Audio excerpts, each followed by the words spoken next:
Next week, I'm just going to give you a little heads up. We're going to start into World War II next week before the United States was involved. And I think I actually have a special guest that might be showing up next week to talk about a little something else. So I'll wait till next week for that to be a surprise. But starting today's class, I kind of want to talk first a little bit about this picture here. This is called The Migrant Mother, and this is probably the quintessential photo that just captures the whole idea of the Great Depression in the 1930s all in one. Little interesting things about it. The lady in that photo, her name was Florence Owens Thompson. She was 32 years old when that photo was taken. She was a mother of 7 kids.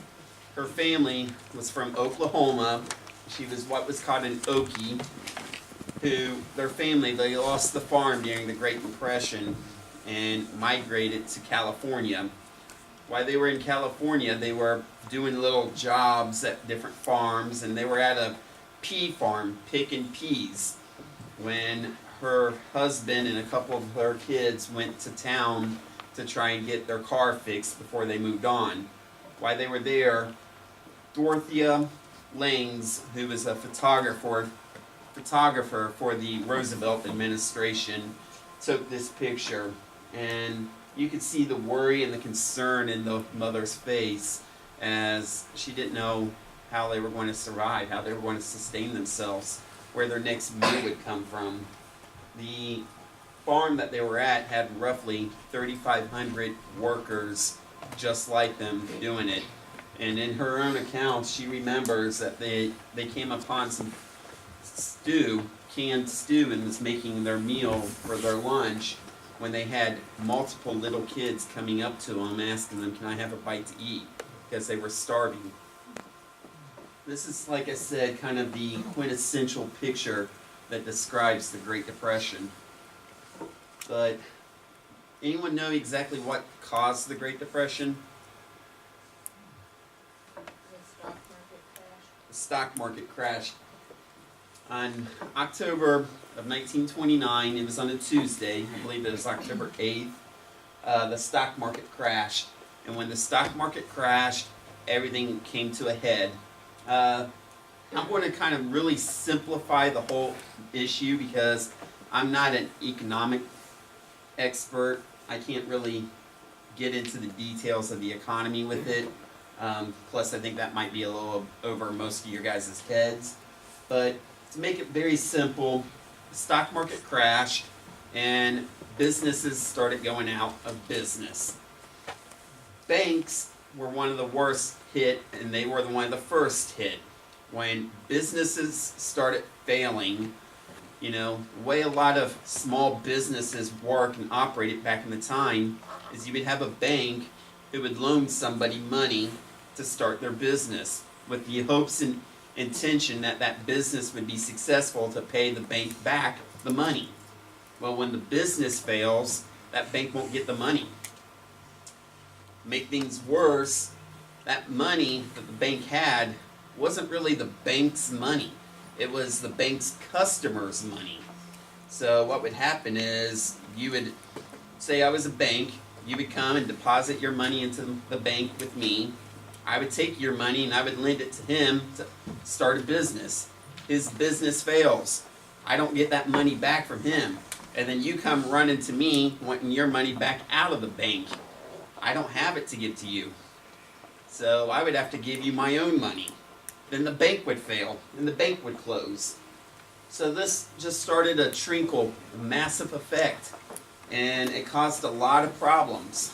Within the first few years of the Great Depression, a lot of banks would go out of business, along with a lot of businesses on their own. Like I said, people would start rushing and taking their money out.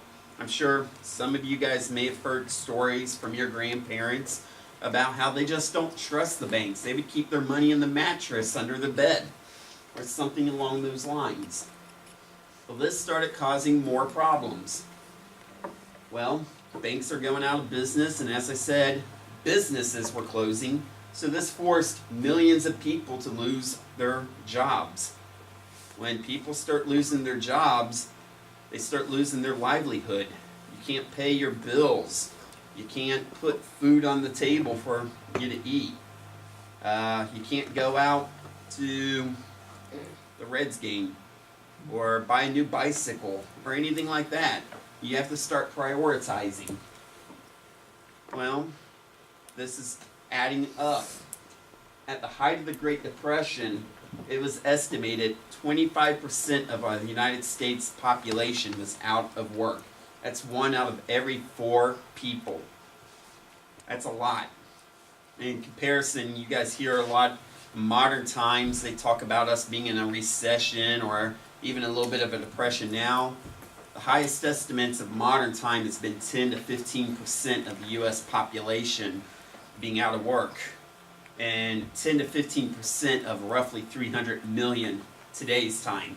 This was 25% of 123 million people in 1930. This is a large percentage. We weren't the only country that was hit by this too, and some countries were hurt worse. The highest it got was about 1/3 of a country's population being out of work. Well, this is adding up to more things. Like I said, people not being able to work means they can't afford their bills or afford to put food on the table. You've heard the expression, tighten the belt. Well, this is where that comes from. When it comes down to it, do you want to have a place to stay, to sleep at night? Or do you want to have a meal on the table? Well, let's keep a place over our heads, and maybe we'll cut back on what we eat. Instead of having a big steak dinner, we might eat just some green beans or something small. So people would tighten the belts because they'd be losing weight. You'd start having soup kitchens formed, soup lines. In these photos here, you can see millions of people, and actually the photos I think are more in the hundreds, but people coming to places to get a free meal if they could.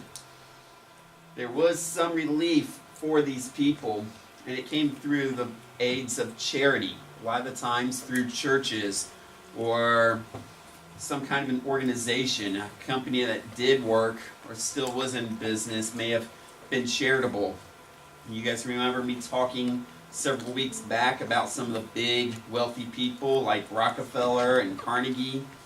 Their companies would set up charity to help people out, and they would start selling, or not selling so much, but have these soup kitchens to feed the hungry, the poor. As I said, churches were a big instrument of that. But people got really depressed, really desperate.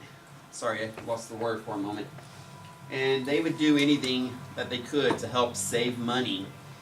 The sign here, just so people don't get confused, it says 4 children for sale, inquire within. It's not that they're trying to sell their 4 kids. What it is they've got 4 children that they have to take care of. So they're selling their house.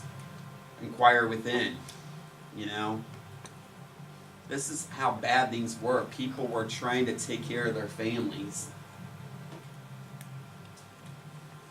And as I said, as it got worse and worse, and more people becoming unemployed, hungry, broke, it started affecting more and more people. People out in the country, not in the big cities, probably hurt the worst. So you start having families who are now homeless. Well, mom and dad lost their house, their job, we're homeless. We're going to go live in with grandma and grandpa, my aunt and uncle.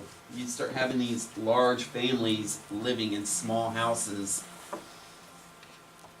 This picture here on the end, this is the same photo from a different angle of the migrant mother. And again, you can see, you know, the family was starving, literally.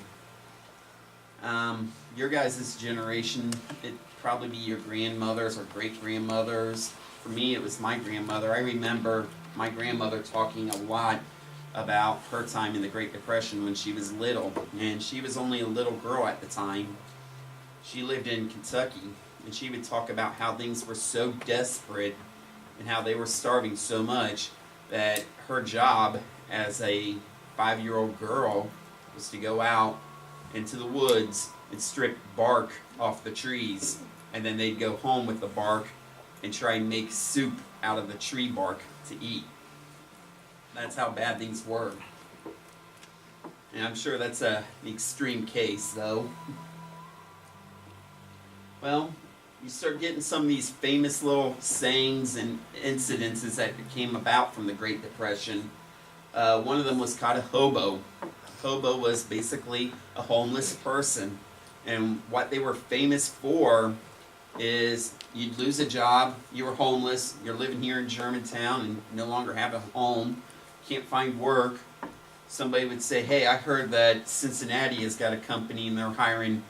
So you take whatever possessions that you still have, pack them up in a little knapsack or a bag, they call them hobo bags, and you would hop on the train as the train's coming through town and try and ride the train and jump off the train in Cincinnati hoping that you could find a job.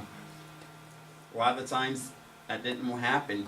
People would get off the train and find that there's no work really there. This, by the way, doing this, riding the rails, this is extremely dangerous. You know, these trains didn't know that people were riding it so much. They're traveling, and I don't know if you guys ever watched trains in the area, but they can fly down the tracks, sometimes 60 to 80 miles an hour. And they don't stop for you. They have no idea you're even there. And you're trying to jump on the train, and when the train gets to where you want, you're jumping off the train. It's kind of like jumping out of a moving car going down the interstate. Well, these hobos, they would usually start building their own little towns out of tents or cardboard boxes or whatever right outside of the trains. They would call them Hoovervilles or shanty towns.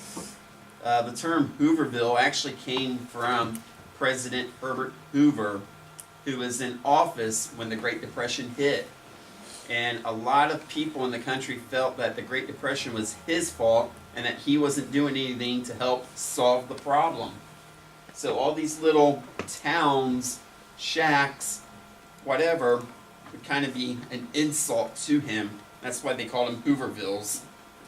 The photo over here, this is a family of, there's 5 people in the photo that you can see. 3 children, a mother, and it looks like a grandmother. They're living out of a tarp, literally. Well, things got so bad that this affected everybody. And this is something I kind of really wanted to touch on because this is one of those sad incidences in American history that's not covered much. Remember when I start talking about the 1920s, we had 4 million World War I veterans coming home. Well, in the 1920s, Congress passed a new law to give all of our veterans a bonus and pay them extra money for serving in the war. This is something that has happened historically on almost every major conflict. Whenever there's been a major war, the veterans who have fought in the war will sometimes get a bonus for serving in the war. The bonus for the Army was supposed to come out in 1945, and they were supposed to be paid interest on their bonus up to 1945. Well, in 1932, because of the Great Depression, they realized that, hey, we really need that money now. You guys ever seen those info commercials? I think it's a J.G. Whitworth says it's your money, you need it now kind of thing. That's how these guys' attitudes were. So they petitioned the government to have them go ahead and pay their bonuses now to the families because they needed it to help them survive. Congress started debating it, and as this was going on, they started gathering all these vets together, and they decided, hey, you know, let's make Congress really aware of this. So they marched on Washington, D.C. They marched right down in front of the Capitol building, hollering, we were heroes in 1917, now we're bums in 1932. Well, this got kind of bad. They told them to leave Washington. The government did. So they left and went on the other side of the Potomac River and set up one of these Hoovervilles, these camps. and they just camped out of Washington asking for their bonus to be paid. The Washington police and even the Maryland police started telling people, hey, you're just loitering, you're hanging around doing nothing, leave, get out of here, you're breaking the law. So they start having some scuffles with the veterans and the police. It even got to the point where a couple of the police shot at some of the veterans who were fighting with them. This escalated quickly.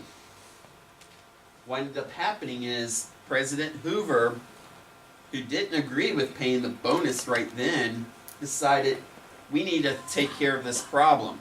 All these bonus people are trying to overthrow the government, so we're going to send in the troops.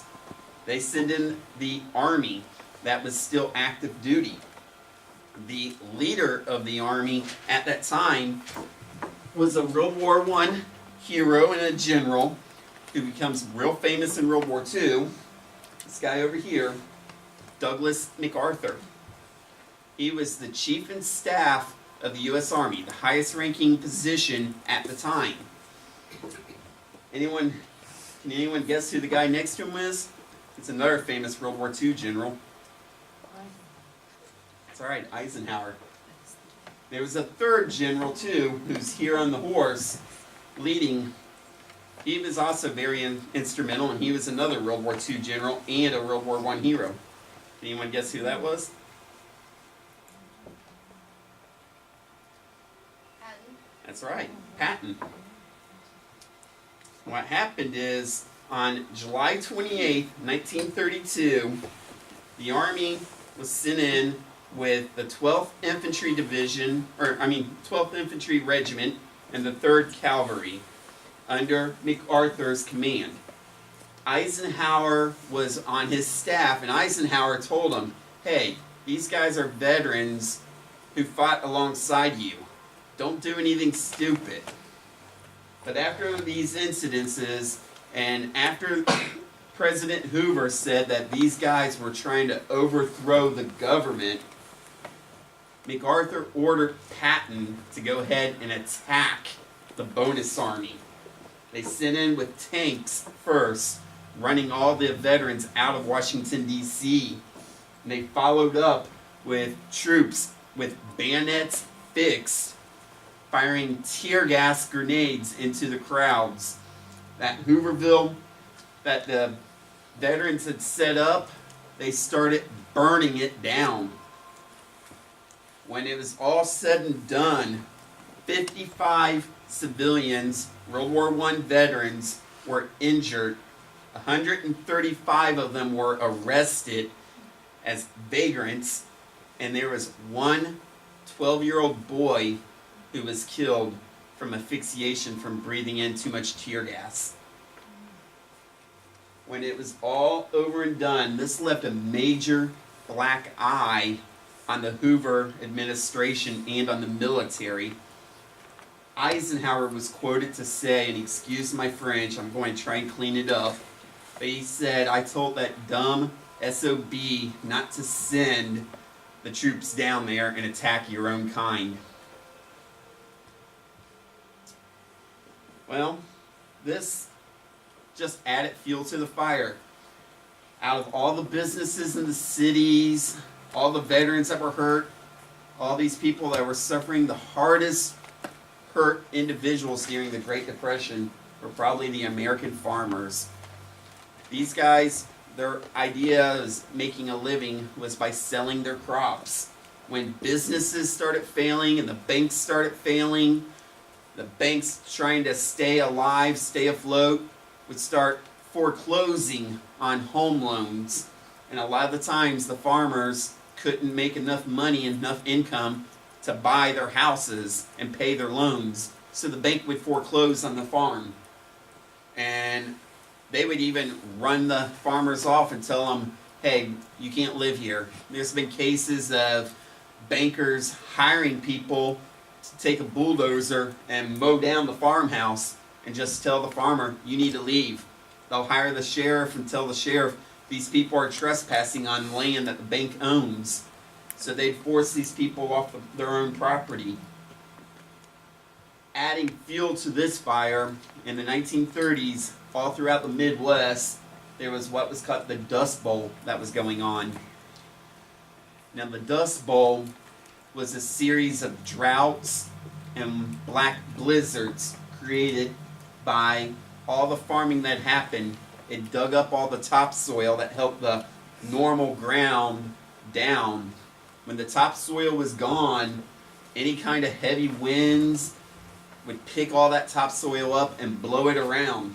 And you would literally have these strong windstorms creating a blizzard of dirt they would call black blizzards. Blowing dirt everywhere. This is also where they got the nickname in the 30s, the Dirty 30s. You heard me talk about in the 20s, they called it the Roaring 20s. The 30s were the Dirty 30s. This black blizzards, you couldn't see through them, you couldn't breathe in them.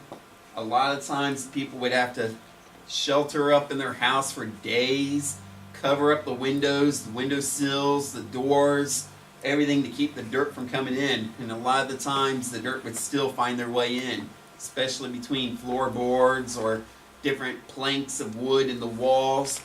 This is why if you ever watch movies or anything at that time, they always show the houses being dirty, dust everywhere. There were always reports and stories of people turning their food or their silverware, plates, cups upside down. So when all the dirt came over, it'd cover the bottom of the plate, and then they'd flip it right side up so they'd have a clean plate to be able to eat off of. When they were done, they'd flip it back upside down. All this was adding up to more and more problems. This is, as I said, the Great Depression.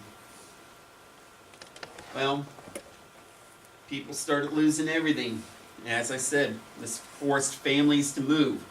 Hardest hit in the Dust Bowl were people from the state of Oklahoma.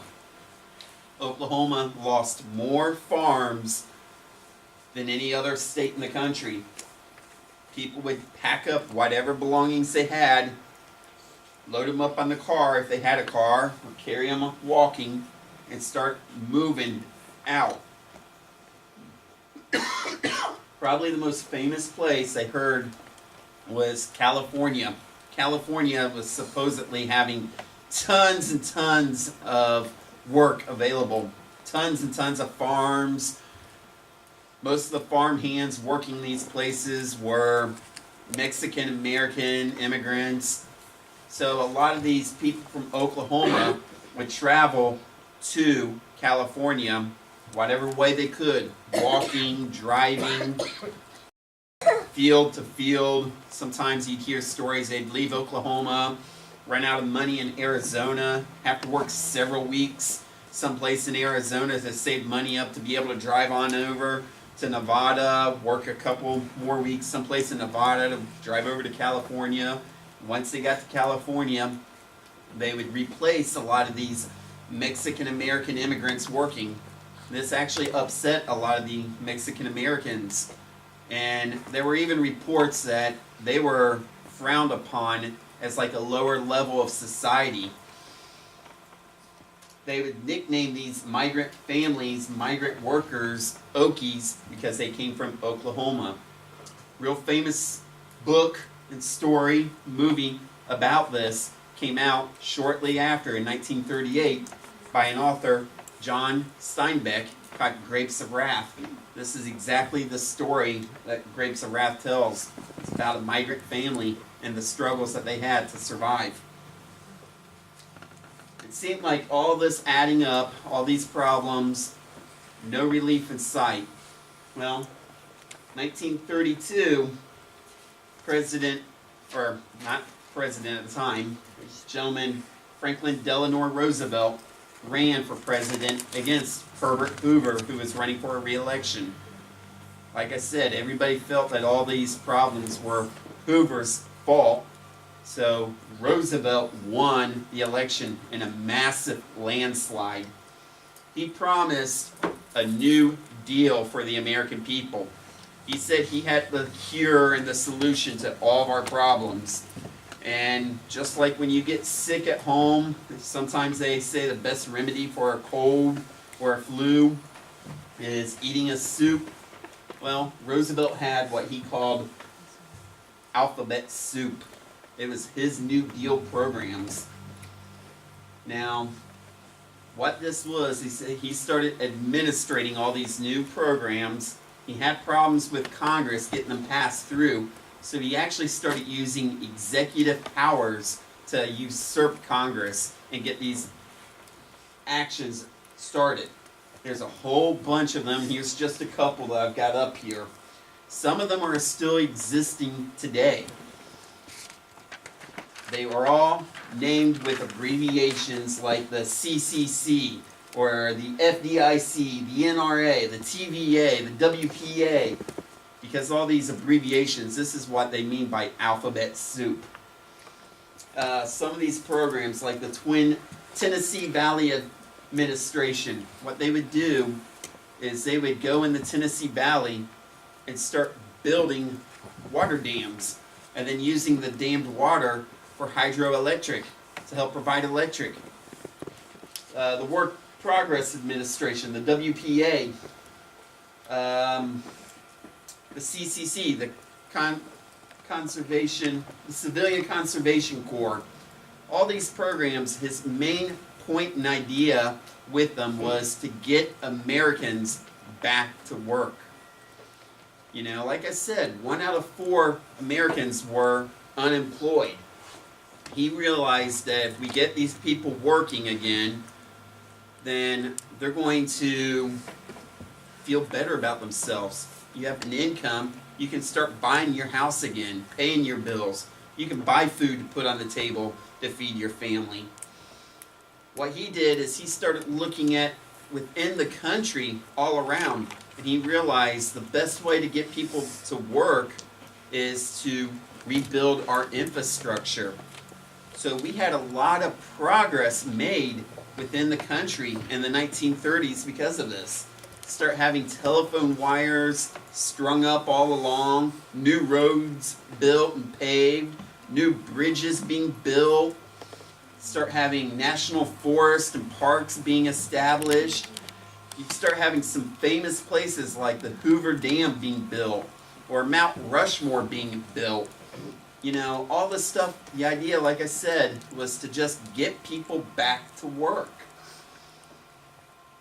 Problem with this is, how are you going to pay? Government's hiring people left and right to work. How are we going to pay them a salary? So they would start paying them taxes, exemptions. They would raise taxes some.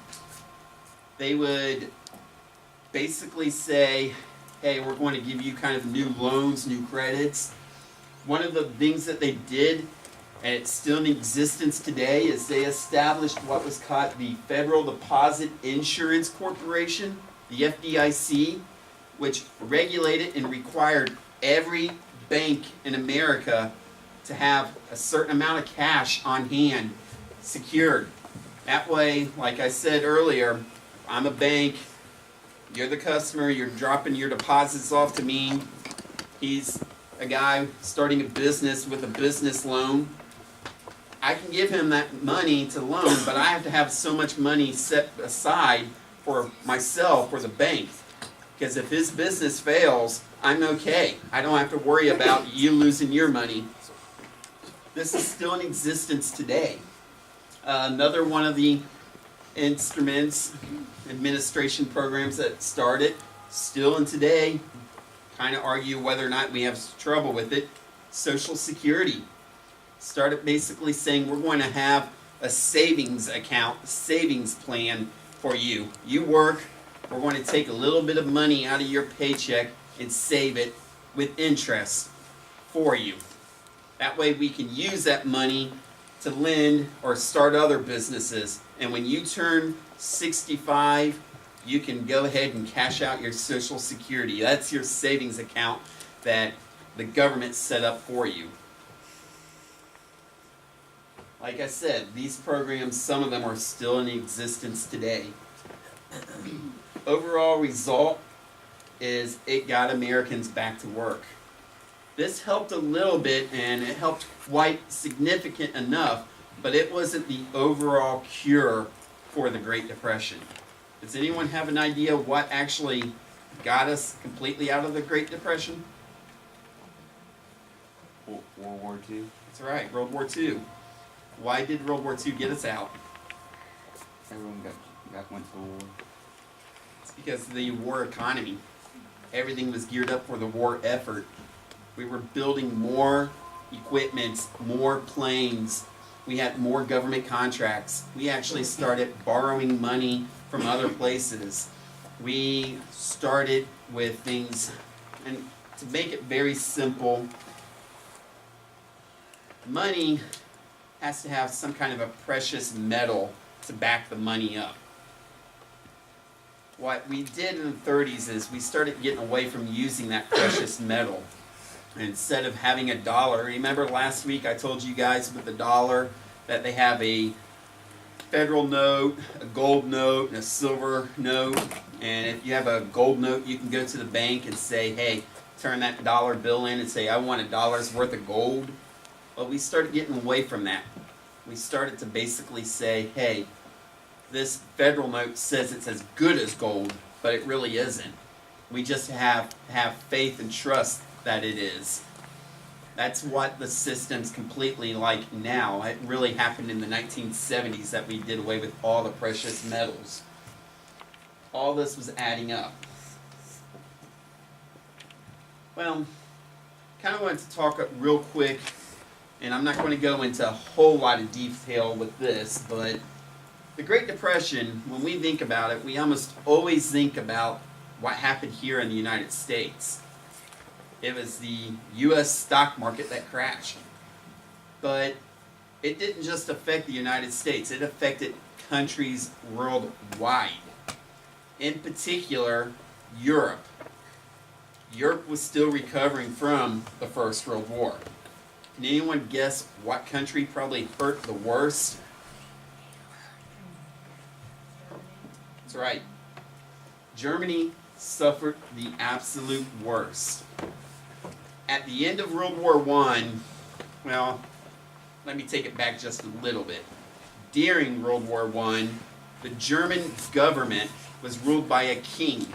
They called the king a Kaiser. At the end of World War I, the Kaiser was overthrown and abdicated from the throne and left Germany in exile. The whole government structure of Germany collapsed. They had to build a whole new government. They decided to build a democracy, and at the time they dubbed it the Weimar Republic. This is who ran the government in Germany. Now, here in the United States, when we talk about government, you have two major political parties. You have a Republican Party and a Democratic Party. In Germany, they had hundreds of different political parties. It got really confusing. Well, the German Deutschmark, that's their money, that's their form of currency, or their dollar bill, was what was used to buy goods.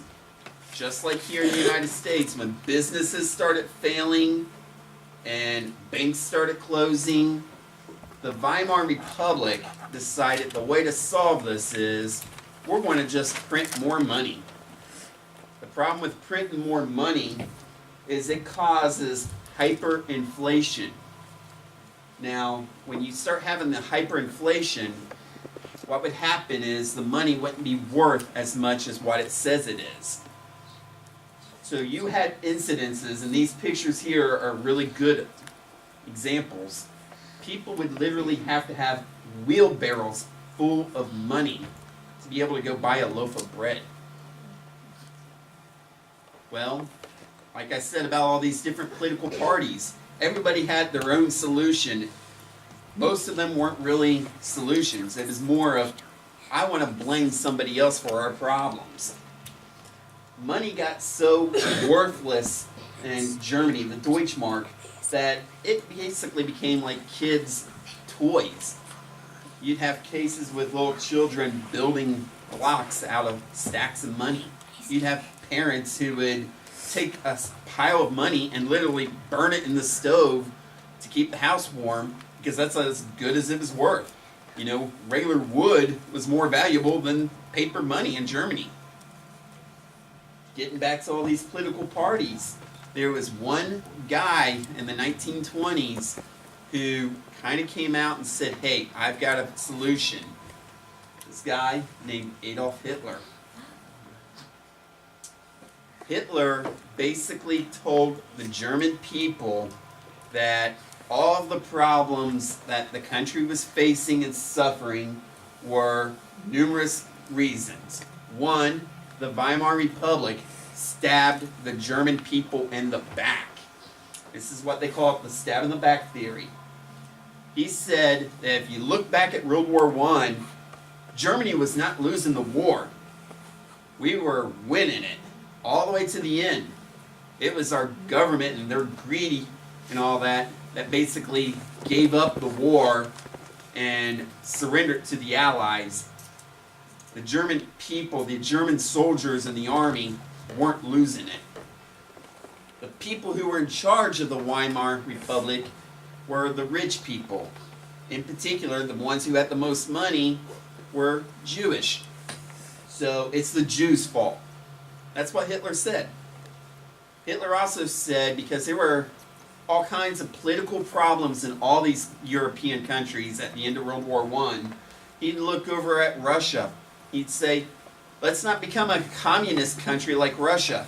There's a conspiracy in the Weimar Republic to make our country communist, and it's the Jews' problem. It's their fault for all of our problems. He was actually arrested in the 1920s and thrown in prison. While he was in prison, he wrote a book called Mein Kampf, which means My Struggle, explaining all of his thoughts and ideas. When he got out of prison, he started to form a little political party with other like-minded individuals. He even went a step further, and he would start hiring basically thugs who would wear brown shirts. They called them brown shirts because of this. Who would go around and go to all the political rallies with them, and if somebody talked bad about Hitler or his ideas, these thugs would beat him up, kind of intimidate him, force him. This ended up forming the beginning of the National Socialist Party. This was Hitler's party. We know it today as Nazis, the Nazi Party. Within the early 30s up until about 33, the Nazi Party ended up becoming the largest political party in Germany. A lot of this is because of that intimidation. Plus, what Hitler was saying really resonated with a lot of people. People thought, hey, he's right. He didn't have a solution to Germany's problems so much. He just said all the problems are the Jews' fault. He started coming up with his solutions a little bit later. In 1933, there was a presidential election in Germany, and Hitler ran to become president of Germany. He lost. Instead, who was elected was this German general, veteran of World War I, Paul Hindenburg. He was an old aristocratic leader. He absolutely did not like Hitler. He called him that little Bavarian corporal. Hitler, on the other side, hated Hindenburg, called him that old Prussian buffoon. Well, because there was so much political pressure and so many people liked Hitler and what he was saying, and because the Nazi Party was the largest political party in Germany at the time, there was continual mounting pressure on Hindenburg to give Hitler a position. So Hindenburg appointed Hitler as the Chancellor of the Reichstag. The Reichstag is kind of like the German version of the Capitol. And to put it in equivalence of American politics, this is like President Obama turning around and saying, I'm appointing Donald Trump the Speaker of the House in Congress. That's kind of the idea. Well, when Hitler became chancellor, Is that Hindenburg? Is that like the same Hindenburg, like Zeppelin? mm-hmm, Was that named after him? that's right. The Hindenburg Zeppelin was named after Paul Hindenburg. And if you don't remember, in World War I, the Germans had their last lines of defense. They called it the Hindenburg Line. It was made up and planned by him. Well, what I start to tell you, on February 27th, 1933, there was a mysterious fire that broke out in the Reichstag building. Again, that's like the Capitol. Burnt the building down. Hitler was the chancellor. Again, he did the same thing that he always did. He blamed it on a communist conspiracy theory implemented by the Jews. He said it was their fault. Because of this, emergency powers were given to Hitler to start making new laws without any kinds of checks and balances. Hitler came out of this whole incident as now the Fuhrer and the Fuhrer and the Chancellor of the Reichstag. He started making new laws, like I said, outlawing Jews in Germany. Nobody could question his authority. Anyone who did, he started having his thugs and his members of the Nazi Party gather him up. They had what they called the Night of the Long Knives, which is an incident where all the political people who were against Hitler were rounded up by his Gestapo, his secret police, ran by the Nazi Party, and killed. He had no political opposition from him at all. He just waited his time until Hindenburg passed away, which was shortly after the Reichstag fire. After all this happened, Hitler became the dictator of Germany. Now you'll see next week, and I'm going to finish up here. I know it's a little short, but you'll see next week Hitler starts coming up with his solutions to fixing the Great Depression in Germany, which primarily is he takes the Treaty of Versailles and he said, hey, the German people never agreed to the Treaty of Versailles, so why are we abiding by it? And he starts undoing the Treaty of Versailles. He starts building an army, building a war economy, all the stuff that we talked about just a second ago with what got the United States out of the Great Depression, World War II. What got Germany out of it was World War II.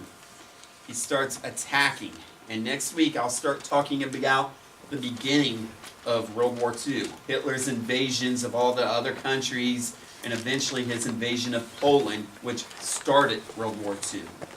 I'll also talk a little bit about Japan. I do kind of want to touch real quick with Japan today, just to give you a little heads up. All the issues that were going on. And let's go back to the Treaty of Versailles. Japan was an allied country in World War I. When the Paris peace conferences were going on, Japan sat there and saw all these countries like Great Britain and France gaining all the stuff from the Treaty of Versailles.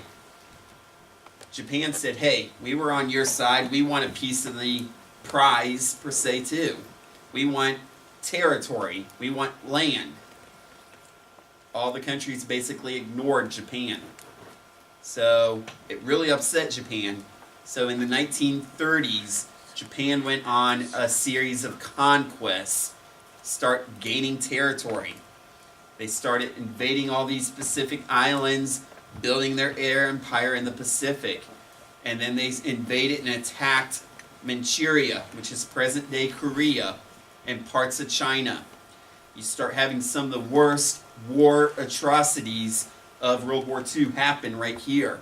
In Nanking, part of China, the Japanese slaughtered millions of women, children, and civilians. This is adding up, and it's all going to come up to a boiling head. I'll talk a lot more about it next week. But for today, like I said, I know it's a little short. I'm finishing up about 15 minutes short. But that's kind of the Great Depression in a nutshell. I'm trying to make it simple. I'm sure some of you guys probably have some stories from your grandparents about the Great Depression you can share or tell. Does anyone have questions? I just wanted to clarify, the mysterious fire was Hitler's thugs, right? I mean, that's always been what, did they ever prove that? They never were able to prove it. Yeah, Hitler and his thugs blamed it on a conspiracy. Modern day historians believe it was really done purposely, an arson fire by the Nazi Party to help Right. Hitler get power, but it's never been proved one way or another. My father-in-law, his dad was a dairy farmer, and the bank, he was not behind on any of his payments. But the bank, so he never, he didn't really know what happened, but the bank called the loan. And one of his